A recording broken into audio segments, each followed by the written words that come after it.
Okay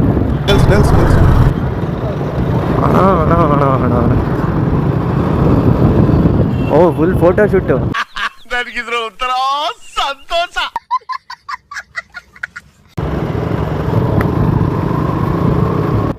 ನಾನು ಬಂದಾಗೆಲ್ಲ police ಗಾಡಿ ಹಿಡಿತಾ ಇರ್ತಾರೆ ಇಲ್ಲಿ, ಇವತ್ತೇ ಇಲ್ಲ. ನಮ್ಮ ಅಕ್ಕನ ಮಗಳು ಲಕ್ಷ್ಮಿ ಒಂದ್ ವಾರದಿಂದ ನನ್ನ ನೆನ್ಪಲ್ಲಿ ಅವಳಂತೆ. ಅನ್ನ ಕುಡಿತಾ ಇಲ್ಲ, ನೀರ್ ತಿಂತಾ ಇಲ್ವಂತೆ. ಅದಕ್ಕೆ ಸುಮ್ನೆ ಒಂದ್ ಲುಕ್ ಕೊಟ್ಟಾಗಣ ಅಂತ ಬಂದೆ.